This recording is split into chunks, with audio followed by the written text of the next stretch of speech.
Three electrolytic cells ABC containing solutions of ZnSO4, AgNO3 and CuSO4 respectively are connected in series. अगर सभी series में है तो क्या सेम होगा, यह आप अच्छे से जानते हैं.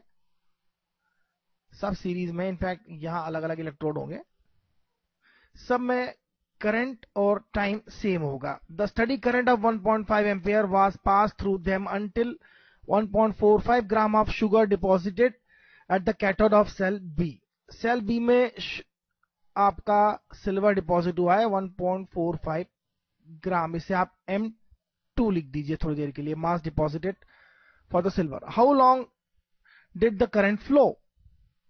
आप फॉर्मूला यूज कर सकते हैं M is equal to ZIT, और Z जो होगा वह इलेक्ट्रोकेमिकल इक्विवेलेंट जिसे कहा जाता है, वह केमिकल इक्विवेलेंट डिवाइड बाय 96500 होगा. केमिकल इक्विवेलेंट सिल्वर के लिए 108 होता है और डिवाइड बाय 96500. तो वैल्यू सब्स्टिट्यूट करते हैं, मास हमें मिल जाएगा. मास इनफैक्ट हमारे पास है 1.45 मास इज गिवन, और इलेक्ट्रोकेमिकल इक्विवेलेंट की वैल्यू है 108 divide by 96500, that is Faraday number, into I. Current is 1.5 and time we have to find. देखिए टाइम कितना होगा, ये होगा 863.7 सेकेंड.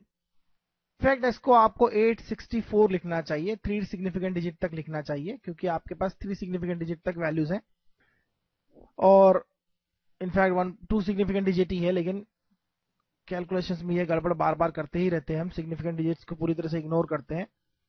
ठीक है, कोई बात नहीं, आगे देखते हैं हम. What mass of copper and the zinc were deposited. मास जो डिपॉजिट होगा वह प्रोपोर्शनल टू Z होगा, और हमें पता होना चाहिए कि मास अगर प्रोपोर्शनल टू Z है तो M1 रिस्टू M2 रिस्टू M3 जो होगा वह Z1 रिस्टू Z2 रिस्टू Z3, मतलब E1 रिस्टू E2 रिस्टू E3 होगा. यहां M1 अगर हम कॉपर के लिए लेते हैं तो कॉपर का जो मास होगा डिवाइड बाय M2 जो है 1.45 है. M1 mass of the copper लिख लीजिए, इसे 1.45 ग्राम M2 है. ये E1 upon E2. E1 copper के लिए कितना होगा, कॉपर के लिए केमिकल इक्विवेलेंट होगा 63.5 डिवाइड बाय 2, क्योंकि कॉपर का मोलर मास होता है 63.5 divide by 2 is the valency. तो यह हो जाएगा 63.5 डिवाइड बाय 2, और सिल्वर के लिए 108 होता है. तो यहां से M मास डिपॉजिटेड कॉपर का मिल जाएगा आपको, और यह वैल्यू 0.426 ग्राम होगी. इसी तरह से अगर आप M1 अपॉन M3 ले लेते हैं तो यहां कॉपर के लिए आपके पास ऑलरेडी वैल्यू आई गई है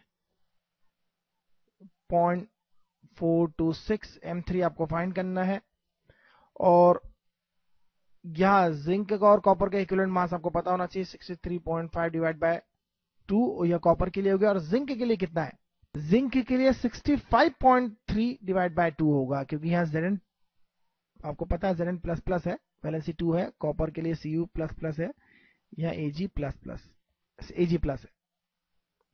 तो यहां से M3 की वैल्यू आप फाइंड कर सकते हैं, और यह भी ऑलमोस्ट सेम होगी, थोड़ी सी पास होगी, ये 0.438 होगी. So this is the answer.